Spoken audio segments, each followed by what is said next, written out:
اعوذ باللہ السمیع العلیم من الشیطان اللعین الرجیم بسم اللہ الرحمن الرحیم الحمد للہ الملک الحق المبین المتصاغر لعظمتہ جبابرۃ الطاغین المتخاضع لکبریائہ عتاۃ المتمردین المعترف بربوبیتہ سائر الخلق اجمعین والصلاة والسلام والتحیۃ والاکرام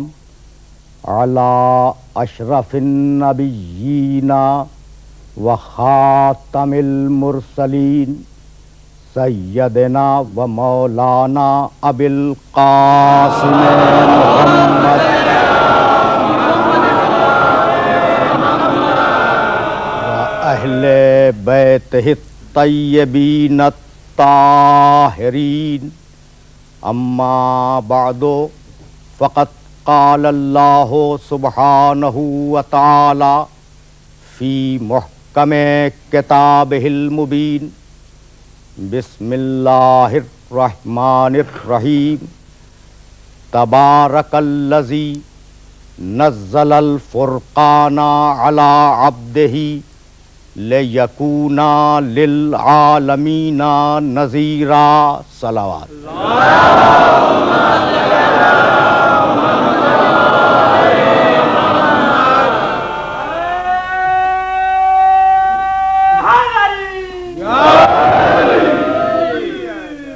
عزیزان محترم، سورہ فرقان قرآن مجید کا 25واں سورہ ہے، اور اس معزز اور محترم اجتماع کے لیے اس سورے کی پہلی آیت کی تلاوت کا شرف حاصل کیا گیا۔ اس آیہ مبارکہ میں پروردگار عالم نے یہ ارشاد فرمایا کہ تبارک الذی، بابرکت ہے وہ اللہ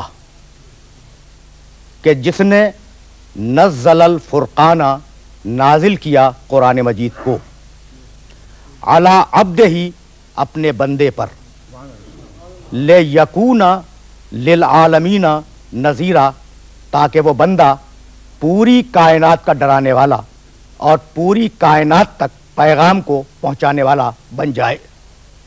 اس آیہ مبارکہ میں واضح طریقے سے جو بات کھل کر سامنے آتی ہے وہ بات یہ ہے کہ پروردگار نے قرآن کو نازل کیا اپنے عبد پر۔ یہ نہیں کہا کہ ہم نے قرآن کو نازل کیا محمد صلی اللہ علیہ وآلہ وسلم پر۔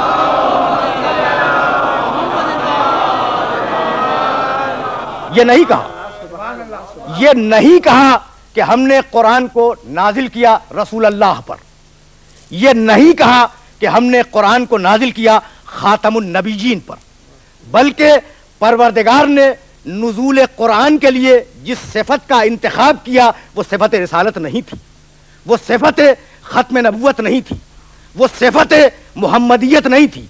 آواز دی کہ ہم نے قرآن کو نازل کیا اپنے بندے اور اپنے عبد پر۔ یہ ہے مقام عبدیت، یہ ہے مقام عبدیت۔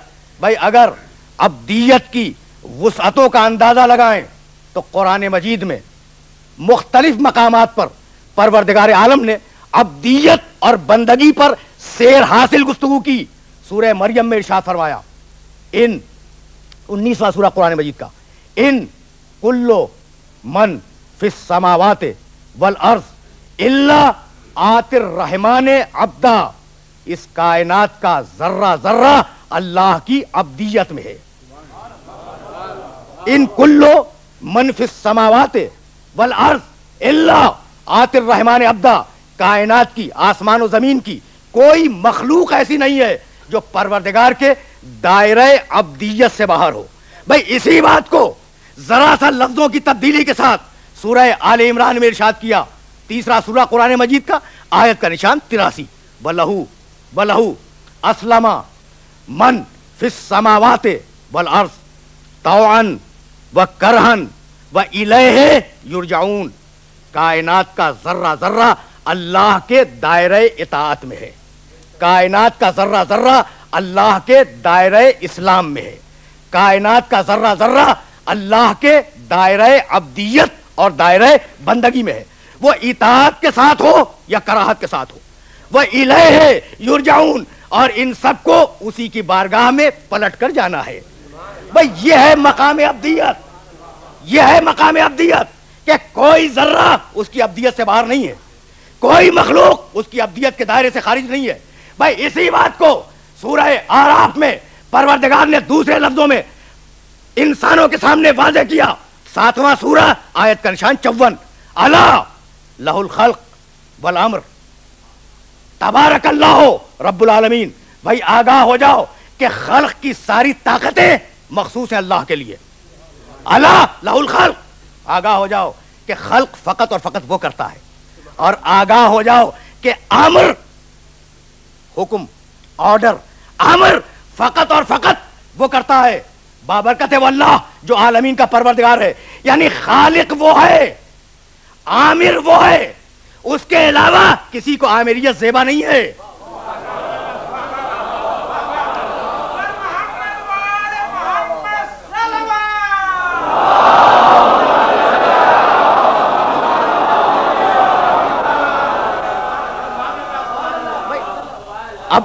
اب جبکہ فضاؤں کی گھٹن ختم ہو رہی ہے, اور اب جبکہ جمہوریت کے برگ و بار سرسبز ہو رہے ہیں, یہ بات زیادہ آسانی سے سمجھ میں آ سکتی ہے کہ خالقیت مخصوص ہے اس کے ساتھ, عامریت مخصوص ہے اس کے ساتھ.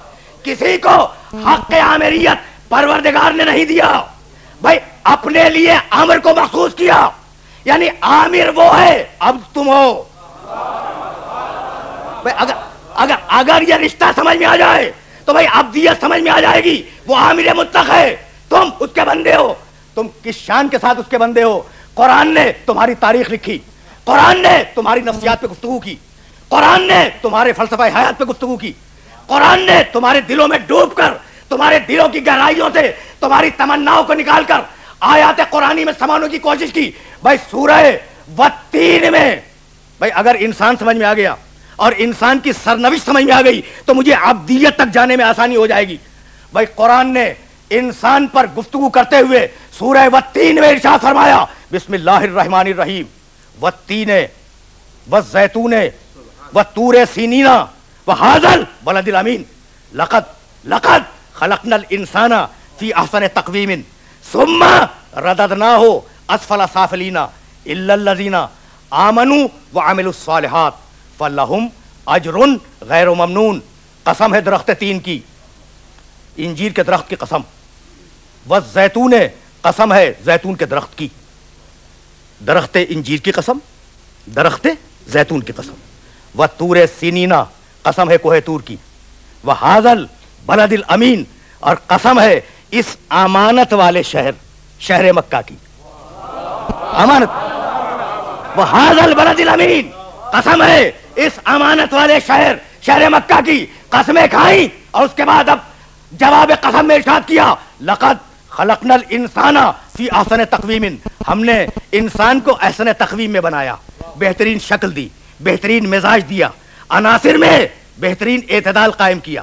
جو ممکن خوبیاں ہو سکتی تھیں وہ ساری کی ساری ہم نے انسان کو ودیعت کر دی. یہ ہے احسن تقویم. لقد خلقنا الانسان فی احسن تقویم, ہم نے انسان کو احسن تقویم بنایا. ثم رددناہ اسفل سافلین, اور پھر ہم ہی نے اس انسان کو اسفل سافلین کی طرف ڈھکیل دیا. بنایا تو احسن تقویم بنایا, ڈھکیلا تو اسفل سافلین میں ڈھکیل دیا. تو اب بچنا چاہتے ہو اگر اسفل سافلین سے, پستیوں سے, تاریکیوں سے, گہرائیوں سے, تو اب بچنے کا فارمولہ یہ ہے کہ الا الذین آمنوا وعملوا الصالحات, وہ جو ایمان لائے, جنہوں نے عمل صالح کیا, ہم انہیں پستیوں میں اور سافلین میں نہیں جانے دیں گے, ہم انہیں بچا لیں گے اور ان کے اجر کو مسلسل رکھیں گے. تو انسان احسن تقویم, انسان اسفل سافلین, یہ ہے سورہ 3. اور اب یہ تو انسان کے مزاج پہ گفتگو تھی نا, اور اب سورہ مومنون میں پروردگار نے انسان کے جسمانی تخلیق پہ گفتگو کی. لقد 23واں سورہ قرآن مجید کا, سورہ مومنون. لقد خلقنا الانسان من سلالۃ من طین ثم جعلناہ نطفۃ فی قرار مکین.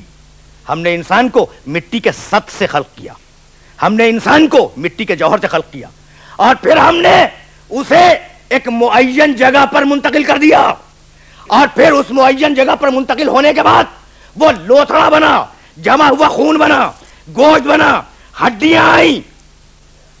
ثم انشأناہ خلقا آخر, اور پھر ہم نے اس میں ایک نئی مخلوق پھونک دی. فتبارک اللہ احسن الخالقین, پس بابرکت ہے وہ اللہ جو بہترین خلق کرنے والا ہے.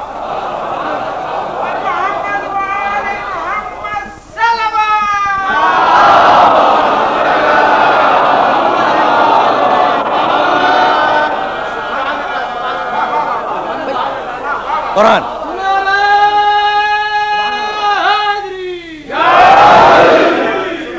اب دیکھیے, قرآن انسانیت کے سلسلے میں اپنے بیانات دے رہا ہے. انسان احسن تقویم, انسان اسفل سافلین, انسان مٹی کے سط سے نکالا گیا, انسان قرار معین میں رکھا گیا, انسان کو مختلف درجات سے گزار کر اس دنیا میں بھیجا گیا. وہ سورہ والتین, یہ سورہ مومنون. اور اب سورہ احزاب 33واں سورہ قرآن مجید کا آخری سے پہلی آیت. انا, بھائی انسان پہ گفتگو ہو رہی ہے اور انسان سے ابدیت تک جانا ہے. انا عرضنا الامانۃ علی السماوات والارض والجبال فابین ان یحملنها واشفقن منها فحملها الانسان انه کان ظلوما جہولا. آیت کے تیور کو ملاحظہ کریں. انا, بے پروردگار فرما رہا ہے, انا عرضنا الامانۃ, ہم نے اپنی امانت کو پیش کیا. کس کے سامنے؟ آسمانوں کے سامنے. ہم نے اپنی امانت کو پیش کیا زمین کے سامنے. ہم نے اپنی امانت کو پیش کیا پہاڑوں کے سامنے. ہم نے کہا, آسمانوں سے کہا, پروردگار کہہ رہا ہے, ہم نے آسمانوں سے کہا ہماری امانت کو قبول کرو. ہم نے زمین سے کہا ہماری امانت کو قبول کر. ہم نے پہاڑوں سے کہا ہماری امانت کو قبول کرو. فابین ان یحملنها, آسمانوں نے انکار کیا. امانت کو قبول کرنے سے آسمانوں نے انکار کیا, زمین نے انکار کیا, پہاڑوں نے انکار کیا. واشفقن منها, اور یہ کہہ کے انکار کیا کہ پروردگار ہم اس بوجھ کو اٹھا نہیں سکتے. تو اگر جمادات میں کوئی سطح شعور نہ ہوتی,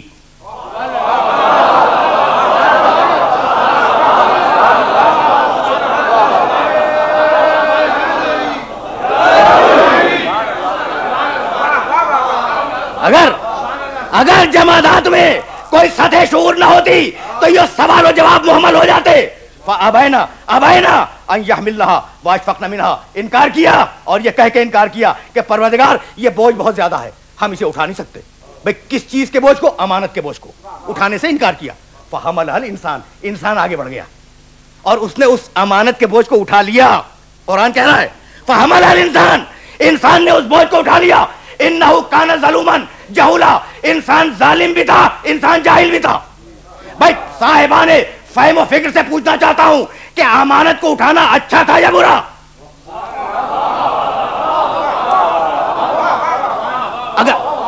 اگر برا تھا, اگر امانت کو اٹھانا برا تھا تو پروردگار نے یہ امانت پیش کیوں کی؟ اور اگر امانت کو اٹھانا اچھا تھا تو پروردگار نے انسان کی برائی کیوں کی, تعریف کیوں نہیں کی؟ کہہ دیتا انسان بڑا اچھا تھا, انسان بڑا اچھا تھا, انسان نے امانت کو اٹھا لیا. یہ نہیں ہے. فحملها الانسان, انسان نے اس امانت کو اٹھایا. انه کان ظلوما جہولا, انسان ظالم بھی تھا, انسان جاہل بھی تھا. تو یہ تعریف ہو رہی ہے یا مذمت؟ مذمت ہے نا بھائی. واضح لفظوں میں یہ جملہ مذمت کا جملہ ہے, لیکن خدا کی قسم وہ قرآن ہی کیا جو اپنے ہی دامن میں جواب نہ رکھے.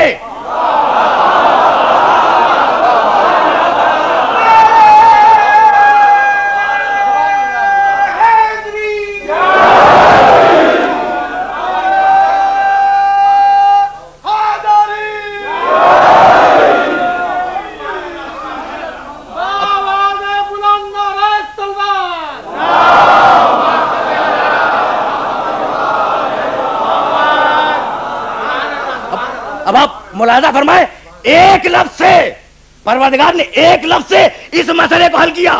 انہو کانا ظلومن جہولا. کانا کے معنی تھا، وہ ظالم تھا، وہ جاہل تھا. یعنی امانت اٹھانے سے پہلے وہ ظالم بھی تھا اور جاہل بھی تھا، اور ادھر امانت اٹھائی، ظلم عدالت سے بدلا اور جہالت علم سے بدل گئی.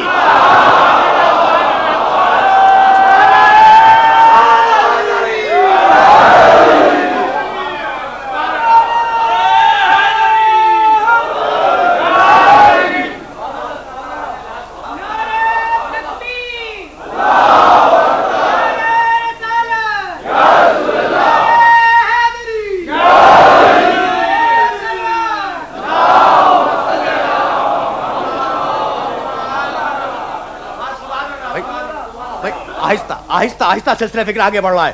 سورہ والتین انسان احسن تقویم، انسان اسفل سافلین. سورہ مومنون انسان کو ہم نے قرار معین میں رکھا، ہم نے ایک پروسیس کے ساتھ انسان کو دنیا میں بھیجا. سورہ احزاب انسان ظالم، انسان جاہل. اور اب انسان کا انجام سورہ والعصر بسم اللہ الرحمن الرحیم والعصر ان الانسان لفی خسر الا الذین آمنوا وعملوا الصالحات وتواصوا بالحق وتواصوا بالصبر. قسم ہے ڈوبتے ہوئے سورج کی، قسم ہے گزرتے ہوئے وقت کی، قسم ہے انسان کی ڈھلتی ہوئی عمر کی. والعصر قسم ہے انسان کی ڈھلتی ہوئی عمر کی، قسم ہے اس گزرتے ہوئے زمانے کی جو غیر محسوس طریقے سے پوری کائنات پہ گزر رہا ہے نا. ان الانسان لفی خسر. پوری انسانیت خسارے میں ہے، پوری انسانیت گھاٹے میں ہے، ایک ایک انسان گھاٹے میں ہے، یعنی سب گھاٹے میں ہے نا. الا الذین آمنوا مگر وہ جو کہ ایمان لائے، جنہوں نے عمل صالح کیا، جنہوں نے حق کا اعلان کیا، جنہوں نے صبر کا اعلان کیا، انہیں ہم خسارے سے بچا لیں گے. تو سورہ والعصر انسان خسارے میں ہے، انسان احسن تقویم، انسان اسفل سافلین، انسان ظلوم، انسان جہول، انسان خسارے میں. 5 لفظیں آ گئی ہیں آپ کے پاس. اور اب سورہ حلقہ میں آواز دی بسم اللہ الرحمن الرحیم. حلقہ علی الانسان حین من الدہر لم یکن شیئا مذکورا انا خلقنا الانسان من نطفۃ امشاج نبتلیہ فجعلناہ سمیعا بصیرا. انسانیت پر بھائی انسانوں سنو، حل اتی علی الانسان حین من الدہر. انسانیت پر ایک زمانہ ایسا بھی گزرا ہے کہ لم یکن شیئا مذکورا، کوئی انسان قابل ذکر نہیں تھا، ذکر کرنے کے قابل نہیں تھا. انا اب ناس یہ ربوبیت کا ناز ہے، یہ خدائی کا ناز ہے. انا خلقنا الانسان من نطفۃ امشاج. پھر ہم نے انسان کو ملے ہوئے پانی سے خلق کیا، آب مخلوق سے خلق کیا. کیوں؟ نبتلی، ہم چاہتے تھے کہ اس کا امتحان لیں. فجعلناہ سمیعا بصیرا. تو ہم نے انسان کو سمیع بنایا، انسان کو بصیر بنایا. سمیع کے معنی سننے والا، بصیر کے معنی دیکھنے والا. انسان سمیع، انسان بصیر. اب میرے سامنے ارباب فہم تشریف فرمائیں.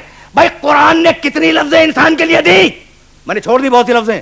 بھائی انسان احسن تقویم، انسان اسفل سافلین، انسان ظلوم، انسان جہول، انسان سمیع، انسان بصیر، انسان خسارے میں.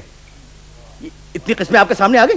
بھائی یہ انسانوں کی قسمیں ہیں جو پروردگار بتلا رہا ہے کہ تمہارا انسان، بھائی توجہ رہے، تمہارا انسان ظالم بھی ہے، جاہل بھی ہے، اسفل سافلین بھی ہے، احسن تقویم بھی ہے، سمیع بھی ہے، بصیر بھی ہے، خسارے میں بھی ہے. تو جب قرآن میں خود انسان کی اتنی قسمیں ہیں تو تم جو کہہ رہے ہو کہ رسول ہم جیسا انسان، تو کس جیسا انسان؟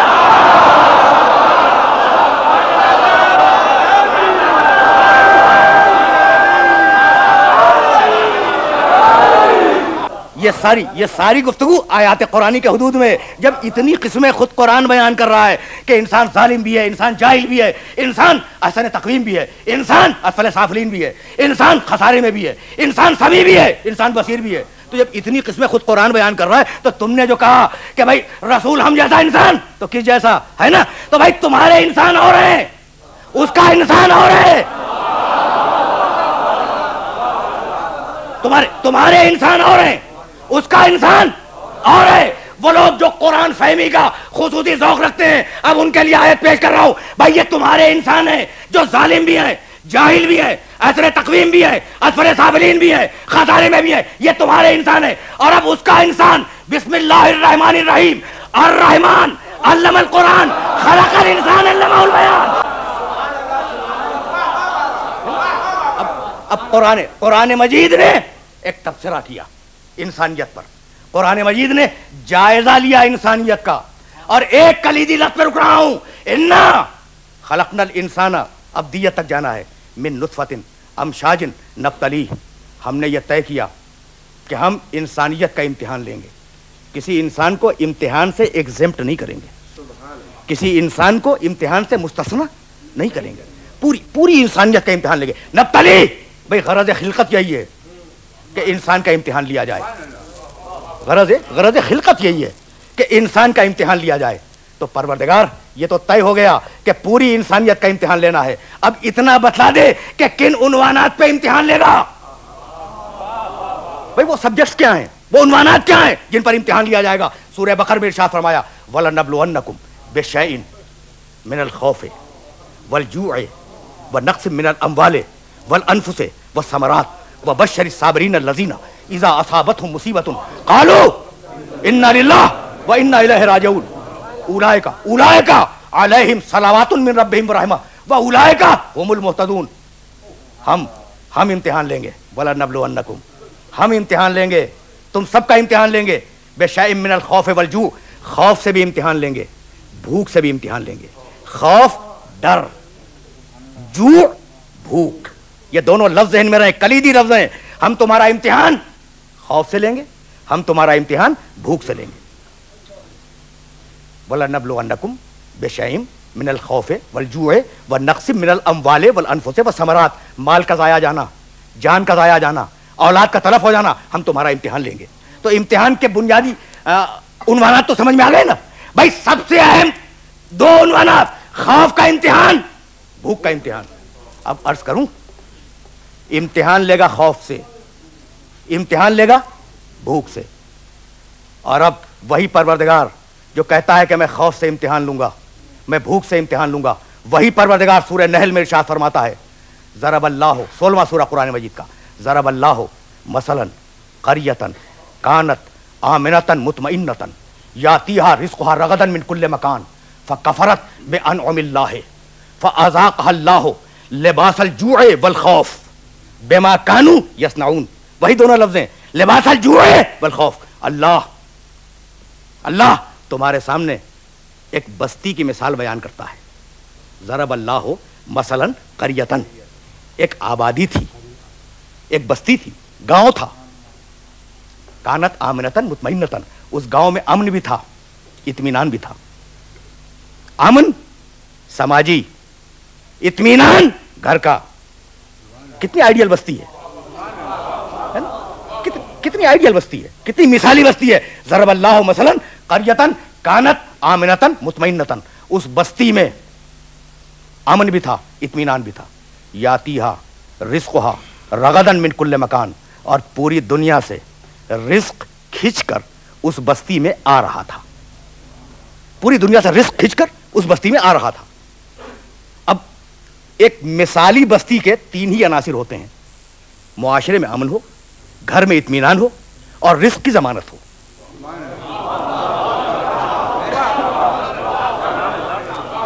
رزق کی ضمانت ہو, اور یہ تینوں چیزیں اس بستی میں موجود تھیں.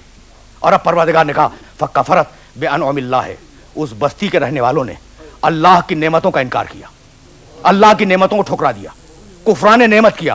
فاذاقہ اللہ لباس الجوع والخوف, تو اللہ نے ان پر 2 عذاب نازل کیے, بھوک کا عذاب اور خوف کا عذاب. بما کانوا یصنعون, اور یہ عذاب ابتداء نہیں تھے, ان کے کرتوت کا نتیجہ تھے. تو آپ نے توجہ فرمائی, بھائی امتحان لیتا ہے تو خوف اور بھوک کے ذریعے, عذاب نازل کرتا ہے تو خوف کا اور بھوک کا عذاب. اب کیسے پتا چلے کہ کہاں پر امتحان ہے اور کہاں پر عذاب ہے؟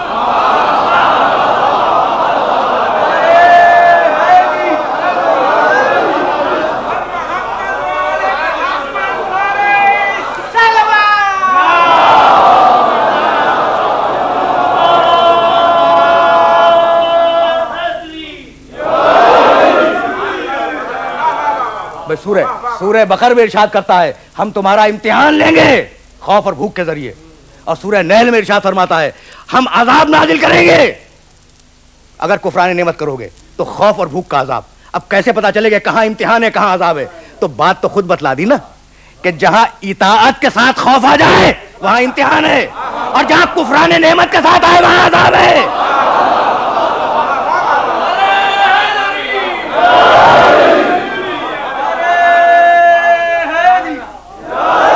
بھائی کچھ بات واضح ہو رہی ہے۔ جہاں اطاعت کے ساتھ خوف آئے اور بھوک آئے وہاں امتحان ہے، اور جہاں کفران نعمت کے ساتھ بھوک اور خوف آ جائیں وہاں پر یہ بھوک اور خوف عذاب ہے۔ تو پروردگار وہ نعمت کیا ہے جس کے انکار سے اور جس کے ٹھکرا دینے سے تو ان دونوں عذابوں میں مبتلا کرتا ہے؟ اس کے فوراً بعد کی آیت کہ وہ نعمت کیا ہے؟ لقد جاءہم رسول منہم فکذبوہ فاخذہم العذاب وہم ظالمون۔ بھائی سنو، وہ جو نعمت ٹھکرائی نا انہوں نے، تو بات کل اتنی تھی کہ ہم نے ان کے پاس رسول بھیجا اور انہوں نے اس رسول کی تکذیب کر دی، ہم نے ان پر 2 عذاب مسلط کر دیے۔ تو کفران نعمت کا مطلب تکذیب رسالت۔ تو اب جہاں یہ 2 عذاب آ جائے سمجھو کہ رسالت محمد کی توہین ہو رہی ہے۔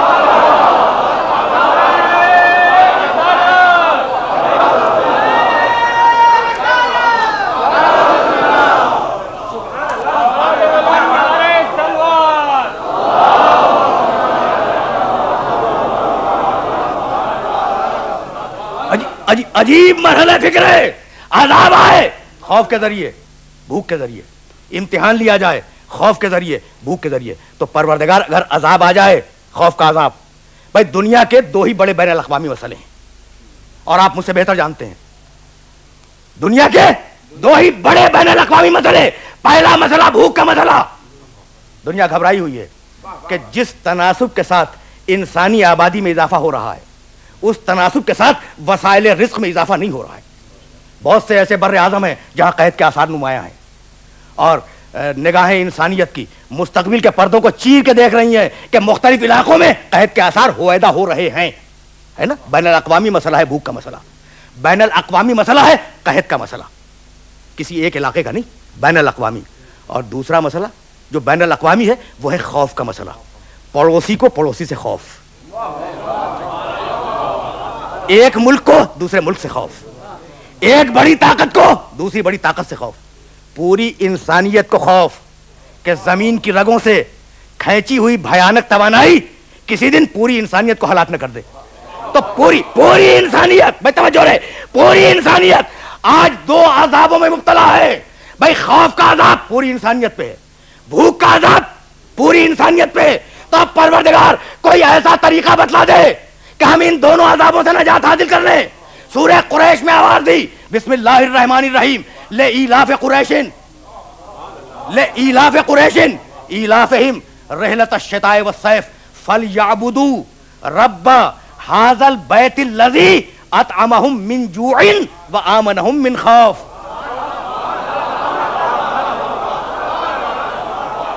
لإیلاف قریش، ہم قریش کو مانوس کرنا چاہتے ہیں۔ 30ویں پارے کا سورہ، ایلافہم رحلۃ الشتاء والصیف، وہ جو سفر کرتے ہیں نا تجارت کے گرمیوں میں اور سردیوں میں، وہ امن کے ساتھ گزر جائیں۔ تو ہم چاہتے ہیں کہ اب قریش کو ایک اصول بتا دیں۔ بھائی کہا گیا قریش سے، سنایا گیا پوری انسانیت کو۔ قرآن کا کوئی جملہ رکتا نہیں ہے کسی مقام پر، قیامت تک جانے والی کتاب ہے نا۔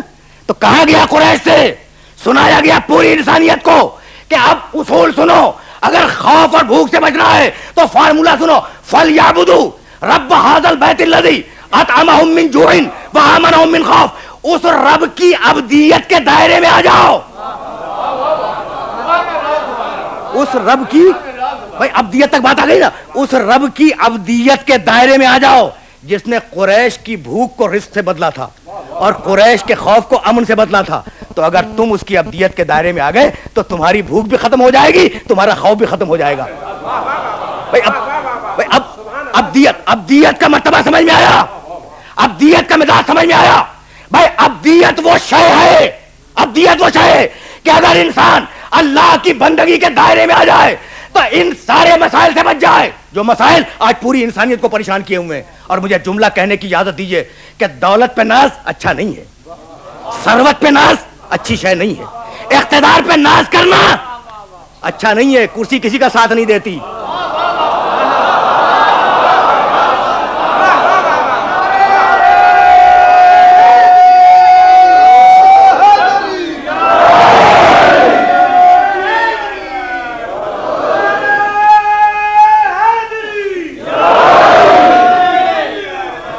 اب میں کیسے عرض کروں کہ بھائی کرسی بھی مخصوص ہے اس کے لیے. آیت الکرسی میں کہا وسع کرسیہ السماوات والارض، اس کی کرسی آسمان و زمین کو گھیرے ہوئے ہے. تو اقتدار پہ ناز اور گھمنڈ کرنا اچھی شے نہیں ہے، دولت پہ گھمنڈ کرنا اچھا نہیں ہے، کثرت اولاد پہ گھمنڈ کرنا اچھا نہیں ہے. لیکن اگر کوئی ابدیت پہ ناز کرے، اگر کوئی اپنی بندگی پہ ناز کرے، تو قرآن قیامت تک کے لیے اسے اپنے صفحات کے دامن میں مخصوص کر لیتا ہے اور محفوظ کر لیتا ہے.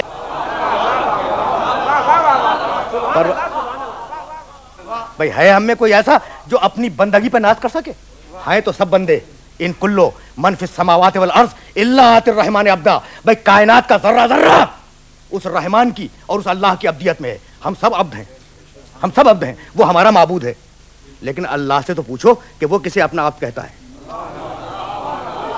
ہیں تو سب، وہ مومن ہو، وہ کافر ہو، وہ مشرک ہو، وہ کچھ بھی ہو، ہے اللہ کا بندہ.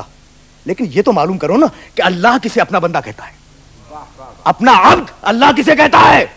سلام علی ابراہیم، سلام ہو ابراہیم پر. کذالک نجزی المحسنین، سورہ صافات 37واں سورہ قرآن مجید کا. ہم احسان کرنے والوں کو بہترین جزا عطا کریں گے. انہ من عبادنا المومنین، یہ ابراہیم ہمارا مومن بندہ تھا، ہمارا بندہ. سلام ہمارا مومن بندہ تھا. نوٹ کریں اس جملے کو قرآن مجید کے. سلام علی موسیٰ و ہارون انہما من عبادنا المومنین انا کذالک نجزی المحسنین. سلام ہو موسیٰ پر، سلام ہو ہارون پر. ہم احسان کرنے والوں کو جزا دیں گے. یہ موسیٰ اور ہارون دونوں ہمارے مومن بندے تھے. مومن بندے، ہمارے بندے. توجہات مبذول ہے نا. سورہ بنی اسرائیل میں آواز دی نوح علیہ السلام کے لیے، انہو کان عبدا شکورا، وہ ہمارا شکر گزار بندہ تھا. اور اسی سورہ صافات میں 37ویں سورہ میں کہا سلام علی نوح فی العالمین، سلام ہو نوح پر عالمین میں. کیوں؟ وہ ہمارا مومن بندہ تھا. تو سلام رسالت کو نہیں ہو رہا ہے، سلام عبدیت کو ہو رہا ہے.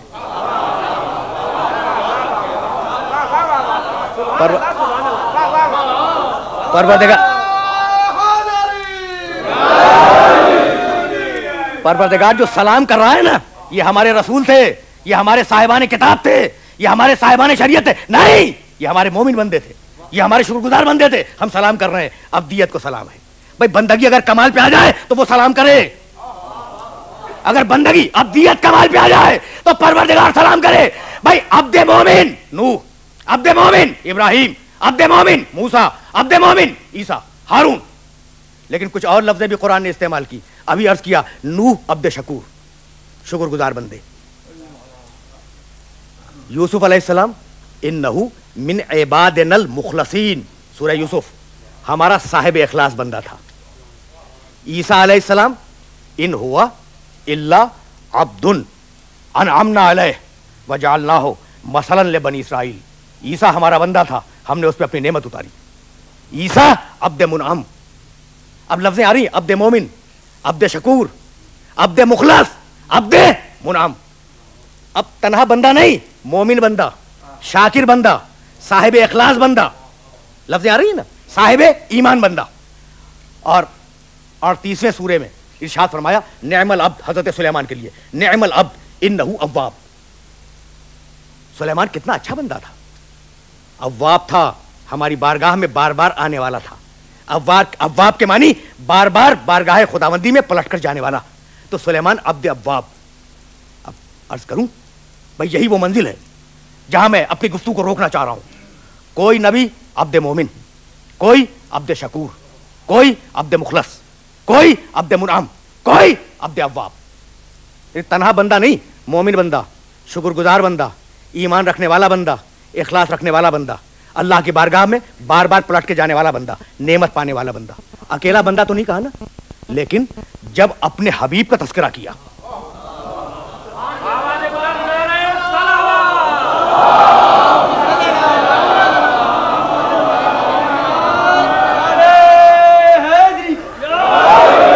بھائی جب خاتم النبیین کا تذکرہ ہوا تو اس شان کے ساتھ ہوا, بسم اللہ الرحمن الرحیم, تبارک الذی نزل الفرقان علی عبدہ.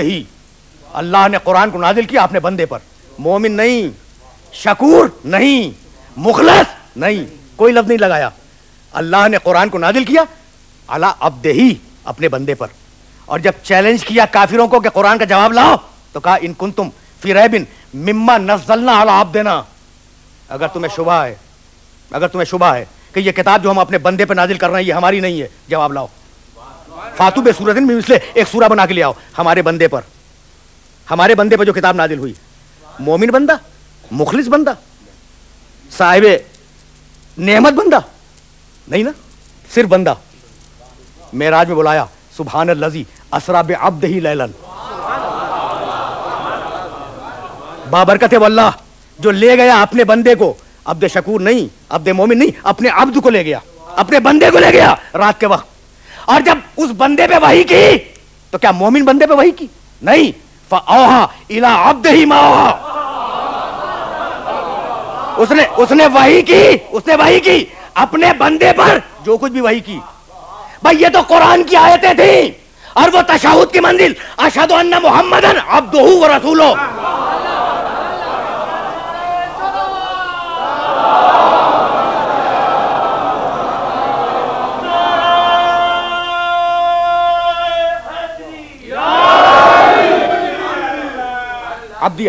عبدیت پہلے, رسالت بعد میں. اب عبدیت کی شان سمجھ میں آئی. اب میں پوچھوں اپنے سارے محترم سننے والوں سے کہ بھئی نوح کو کہا عبد شکور, صفت بڑھانا اچھا ہے نا, صفت سے فضیلت بڑھ جاتی ہے. تو نوح کو تنہا عبد نہیں کہا, شکور, شکر کرنے والا بندہ. یوسف علیہ السلام عبد مخلص, اخلاص رکھنے والا بندہ. موسیٰ, ہارون, ابراہیم علیہ السلام عبد مومن, ایمان رکھنے والے بندے. سلیمان علیہ السلام عبد اواب, بار بار اس کی بارگاہ میں پلٹ کے جانے والا بندہ. کون؟ سلیمان. عیسیٰ علیہ السلام عبد منعم, ان ہوا الا عبد انعمنا علیہ, ہم نے, وہ ایسا بندہ تھا کہ ہم نے اس پر نعمت نازل کی. اور جب حبیب کا ذکر, صرف بندہ, کچھ نہیں, صرف بندہ ہے نا. تو کیا یہ مرتبے کو اور فضیلت کو گھٹایا جا رہا ہے؟ کیا ان پیغمبروں کی فضیلتیں زیادہ تھیں کہ ان کی صفتیں شکر کے ساتھ آئیں, ایمان کے ساتھ آئیں, اخلاص کے ساتھ آئیں, اوابیت کے ساتھ آئیں, اور محمد فقط بندہ؟ تو بھائی بات کل اتنی ہے کہ تلک الرسل فضلنا بعضهم علی بعض, بعض رسولوں کو بعض پر اللہ نے فضیلت دی ہے. تو کسی میں شکر زیادہ تھا دوسروں کی نسبت, کسی میں اخلاص زیادہ تھا دوسروں کی نسبت, کسی میں ایمان زیادہ تھا دوسرے رسولوں کی نسبت. تو جس میں زیادہ تھا اسے اس صفت کے ساتھ ممتاز کیا. اب رسولوں میں ایک رسول ایسا آیا جس کا شکر بھی کمال پر, ایمان بھی کمال پر, اخلاص بھی کمال پر. سارے رسولوں کے ساتھ صفتیں ہیں, ہمارے نبی کے ساتھ صفتیں ہٹائیں. بھئی کتنی صفتیں بڑھائے گا قرآن؟ کوئی ایک ہو تو بڑھائے, ہے نا. تو آخر بات کیا ہے بھائی؟ قرآن دو طریقوں سے خطاب کرتا ہے, دو طریقوں سے رسول کا ذکر کرتا ہے. یا ایھا المزمل, یا ایھا المدثر, پیار ہے, رنگینی ہے, محبت ہے. اے کملی اوڑھنے والے, اے چادر اوڑھنے والے, طٰہٰ, اے طیب و طاہر, یاسین, اے سید و سردار. کتنی محبت ہے, کتنا پیار ہے. اور دوسرا طریقہ بہت ہی صاف اور سیدھا, علی عبدہ, ہم نے قرآن کو نازل کیا بندے پر, ہم نے اس پر وحی کی. کس پر؟ بندے پر. ہم نے معراج میں بلایا کسے؟ بندے کو. اب پیار نہیں ہے, رنگینی نہیں. تو بات کیا ہے بھائی؟ بات کل اتنی ہے کہ ایک دن پروردگار نے اپنے حبیب سے کہا کہ حبیب مانگ جو چاہے مانگ. حبیب جو چاہتا ہے آج وہ مانگ لے, میں دوں گا. اب پروردگار اور حبیب کے درمیان کی گفتگو ہے. آج جو مانگنا چاہتا ہے وہ مانگ لے. کیا مانگے حبیب؟ بھائی جس کے پاس سب ہو وہ کیا مانگے؟ جس کے پاس سب ہو. بھائی ابراہیم ہوتے, اگر ابراہیم سے کہا جاتا کہ مانگو جو مانگنا چاہو, کہتے دکھلا دے مردوں کو کیسے زندہ کرتا ہے. سلیمان ہوتے کہتے حکومت دے دے. موسیٰ ہوتے کہتے جلوہ دکھلا دے. لیکن جس کے پاس سب ہو وہ کیا مانگے؟ یعنی کتنا نازک مرحلہ ہے. جس کے پاس سب ہو وہ کیا مانگے؟ اگر نہ مانگے تو بے نیازی ہے, اور جہاں بے نیازی آ جائے عبدیت کے خلاف ہے.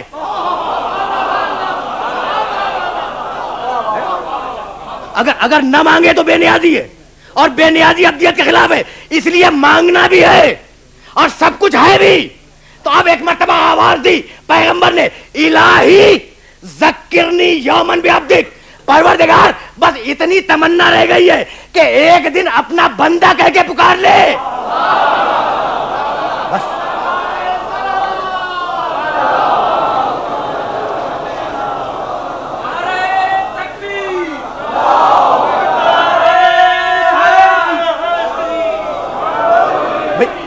اب کچھ بات واضح ہوئی کہ یہ مقام بندگی کیا ہے، جہاں خاتم النبیین جیسی اولو العزم شخصیت یہ کہے کہ پروردگار ایک دن مجھے اپنا بندہ کہہ کے پکار لے، تو اب پروردگار نے بھی طے کیا کہ معراج میں رسول کو نہیں بلاؤں گا، بندے کو بلاؤں گا، اور قرآن نازل کروں گا رسول پہ نہیں، بندے پہ نازل کروں گا، ہے نا؟ یہ ہے شان بندگی کی۔ اب میں کیسے عرض کروں کہ بھائی وہی بندگی اگر آگے بڑھ جائے، اگر امت تک آ جائے، اگر وہی بندگی امت تک آ جائے ظرف کے مطابق، تو شاعر مشرق آواز دیں، متائے، بھائی شاعر مشرق نے عجیب شعر کہا، متائے بے بہا ہے درد و سوزے آرزو مندی، آرزو مندی کا سوز، آرزو مندی کا درد، آرزو مندی کی کسک، آرزو مندی کی تڑپ، یہ متائے بے بہا ہے، بیش قیمت متاع ہے، اس کی کوئی قیمت لگائی نہیں جا سکتی، متائے بے بہا ہے درد و سوز آرزو مندی، مقام بندگی دے کر نلو شان خدا بندی۔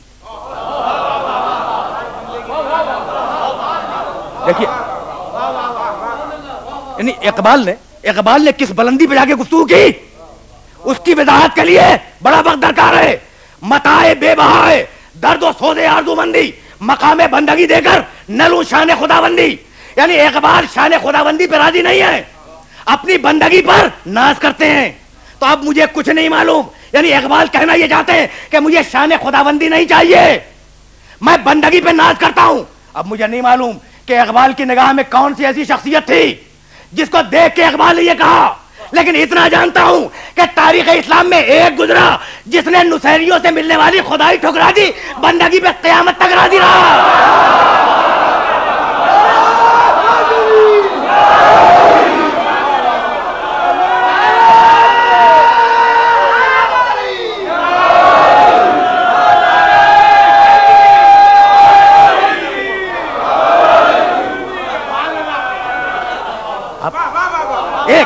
ایک گزرا جسے نصیریوں نے خدائی دینی چاہیے، کہا چلے جاؤ، اور بے اختیار آواز دی، کفا بھی فخرن، بھائی عجیب و غریب جملہ ہے علی کا، کفا بھی فخرن ان تکون لی ربا، میرے فخر کے لیے پروردگار یہ بہت ہے کہ تو میرا رب ہے۔ بھائی خدا کی قسم یہ علی ہی کہہ سکتے تھے، کفا بھی فخرن ان تکون لی ربا، میرے فخر کے لیے یہ بہت کافی ہے کہ تو میرا رب ہے، وہ کفا بھی عزن ان اکون لک عبدا، اور میری عزت کے لیے یہ کافی ہے کہ میں تیرا عبد ہوں، میں تیرا عبد ہوں، کچھ اور نہیں ہوں۔ تو جب بندگی اس کمال پہ آ جائے تو فضیلتوں کی تلاش میں جانا نہیں پڑتا، فضیلتیں خود آتی ہیں۔ بس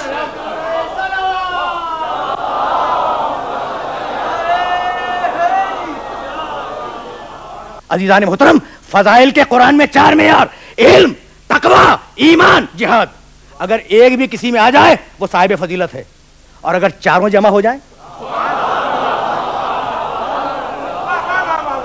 اگر چاروں ایک مقام پہ جمع ہو جائیں تو اس کی حد فضیلت کیا ہوگی؟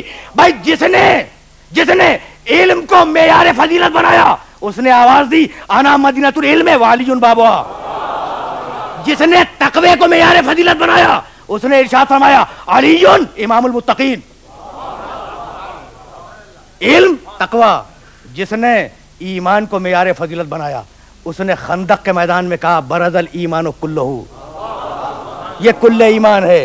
اور جس نے مجاہد کو فضیلت دی، جس رسول نے جہاد کو باعث فضیلت بیان کیا کہ قرآن مجاہد کی فضیلت بیان کرتا ہے، اسی رسول نے خیبر کے میدان میں کہا لأعطین الرایۃ غدا رجلا کرارا یحبہ اللہ والرسول ویحب اللہ والرسول لا یرجع حتی یفتح اللہ بین یدیہ۔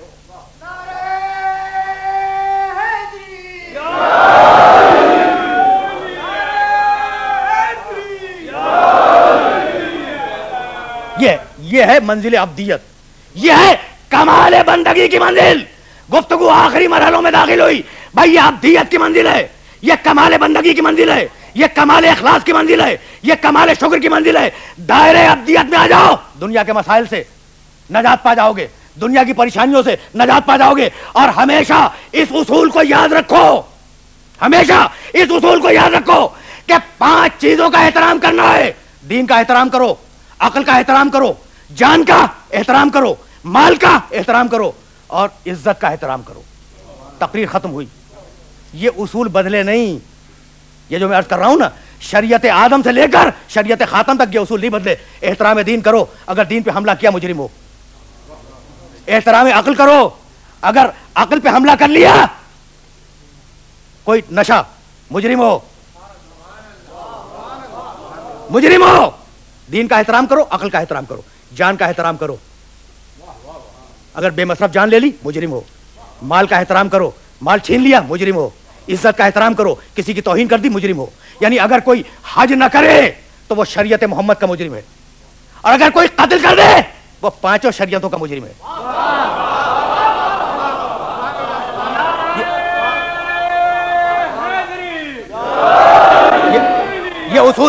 یہ اصول بدلا نہیں، یہ کبھی اصول بدلے نہیں، یہ اصول کبھی نہیں بدلے. یعنی میں عرض کرنا چاہ رہا ہوں کہ دین پہ حملہ ہر شریعت کا جرم ہے، عقل پہ حملہ ہر شریعت کا جرم ہے، جان پہ حملہ ہر شریعت کا جرم ہے، مال پہ حملہ ہر شریعت کا جرم ہے، عزت پہ حملہ ہر شریعت کا جرم ہے. اور اب ان اصولوں کی روشنی میں اس سربراہ کے کردار کو دیکھیں جس کے خلاف حسین ابن علی نے قیام کیا ہے نا. دین کے خلاف شعر کہتا تھا، دین کا مجرم تھا. شراب پی رہا تھا، عقل کا مجرم تھا. قتل کروائے، انسانیت کا مجرم تھا. مال چھنوائے، در بدر پھرایا، توہین بھی ہے، غصب مال بھی ہے، قتل بھی ہے، شراب خواری بھی ہے، دین کی توہین بھی ہے. 5 جرم جمع ہے یا نہیں؟ تو وہ کسی ایک شریعت کا مجرم نہیں تھا. وہ سربراہ جس کے خلاف حسین قیام کر رہے تھے وہ کسی ایک شریعت کا مجرم نہیں تھا، وہ 5 شریعتوں کا مجرم تھا. حسین نے اس سربراہ کی سیرت کو چلنے نہیں دیا. حسین ٹکرا گئے اور اس کی سیرت کو حسین نے تباہ و برباد کر دیا. یعنی اگر اس کی سیرت چل جاتی تو 5 شریعتیں برباد ہو جاتی. حسین نے ٹکرا کے 5 شریعتوں کی حفاظت کی. بھائی اسی لیے تو کہتے ہیں کہ حسین تنہا وارث محمد نہیں ہے، وارث آدم بھی ہے، وارث نوح بھی ہے، وارث ابراہیم بھی ہے، وارث موسیٰ بھی ہے اور وارث عیسیٰ بھی ہے. اٹھے حسین ابن علی. اور ایک مرتبہ گہری نظروں سے دیکھا پورے معاشرے کو، اور جتنی بھی اقوام تھیں اور جتنے قبیلے تھے بڑے بڑے پورے ملک عرب میں، ان سے نمائندگیاں لیں تاکہ جمہوریت کا ایک مزاج بنے. ہر بڑے قبیلے سے حسین ابن علی کے پاس نمائندگیاں موجود تھیں. اور یہ کہتے ہوئے مدینے سے چلے، ان کانا دین و محمد لم یستقیم الا بقتلی یا سیوف و خزینی. اگر محمد کا دین میرے قتل کے بغیر نہیں بچ سکتا تو تلواروں آؤ اور مجھے ٹکڑے ٹکڑے کر دو.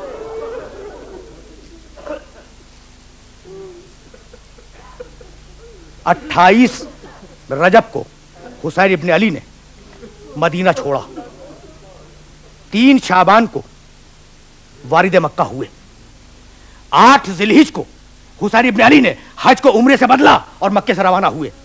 2 محرم کو کربلا کی سرزمین پہ وارد ہوئے. 4 محرم کو فرات کے کنارے سے خیمے ہٹائے گئے. 6 محرم کو حسین کے چھوٹے سے لشکر کو اور حسین کے خاندان کو ایک بڑے سے لشکر نے آگے گھیر لیا. 7ویں محرم آئی اور اب حسین کے بچے ہیں اور التش کی آوازیں ہیں.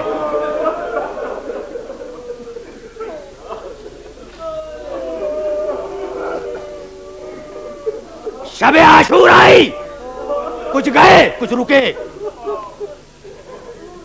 اور اب عاشور کا وہ وقت آیا جب رسول کا نواسا اکیلا کھڑا تھا اور کربلا کے میدان میں آواز دے رہا تھا، حل من ناصر ینصرنا.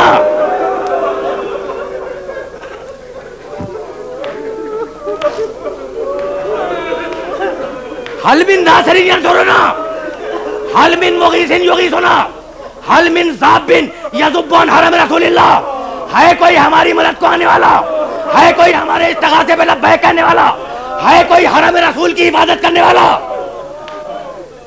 یہ کہہ کے اتمام حجت کیا حسین نے، اور ایک مرتبہ تلوار کھینچی، اور تلوار کھینچنے کے بعد فوج پہ حملہ کیا.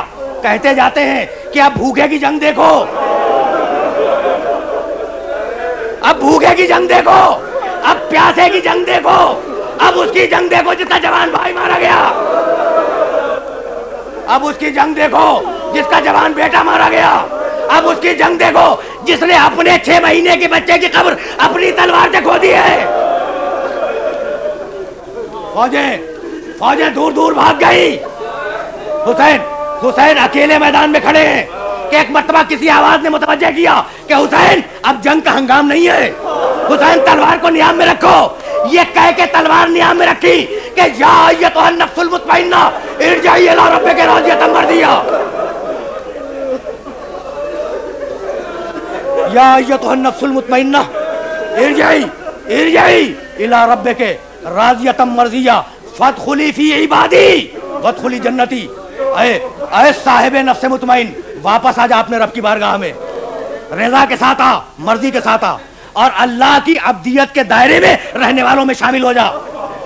تلوار رکھی، حسین ابن علی نے تلوار نیام میں رکھی، سر کو جھکا کر بیٹھ گئے، اور اب 4 طرف سے 4 حملے ہوئے. کہیں سے پتھر آئے، کہیں سے تیر آئے، کہیں سے نیزے آئے، کہیں سے تلواریں آئی. میرا مولا زخمی ہوتا چلا. ایک مرتبہ حسین ابن علی گھوڑے سے زمین پہ آئے.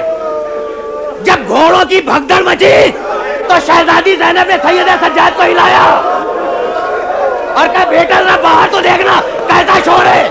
خیمے کا پردہ اٹھایا، کہا السلام علیکم یا عبد اللہ.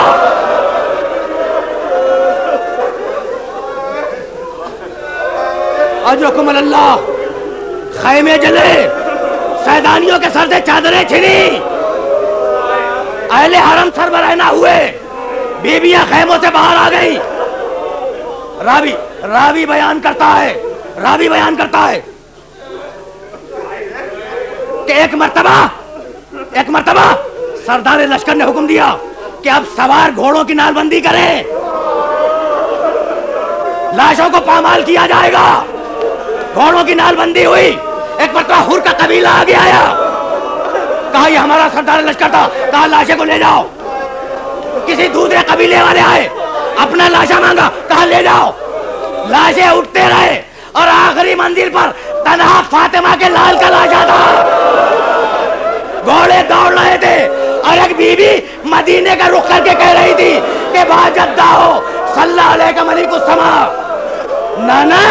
نانا آپ جب دنیا سے گئے تھے تو آپ کی جنازے کی نماز فرشتوں نے پڑھی تھی، اور نانا یہ آپ کے نواسے کا لاشا ہے جو ریگے گھر میں کربلا پر تڑپ رہا ہے اور کوئی اس کے پاس آنے والا نہیں ہے. پامالی ہوئی اور اب کربلا کے بن میں سورج ڈوبا، جسے اصطلاح میں شام غریبہ کہتے ہیں. بھئی آخری جملے، شام غریبہ آئی. یہ فقط غریبوں کی شام نہیں ہے، یہ یتیموں کی شام ہے، بیواؤں کی شام ہے، بے کسوں کی شام ہے، لاوارثوں کی شام ہے، یہ غربت زدہ قافلے کی شام ہے. یہ اس قافلے کی شام ہے جو 28 رجب کو مدینے سے چلا تھا. بیویاں جلے ہوئے خیموں میں بیٹھی ہیں. ایک مرتبہ پانی آیا. شہزادی زینب نے پانی بھرا ایک کوزے میں. کوزہ آپ کو ہاتھوں میں لینے کے بعد وہ چھوٹی بچی جو تماچے کھا کے سو چکی تھی اسے جگایا، کہا اٹھو بیٹی سکینہ، پانی آ گیا.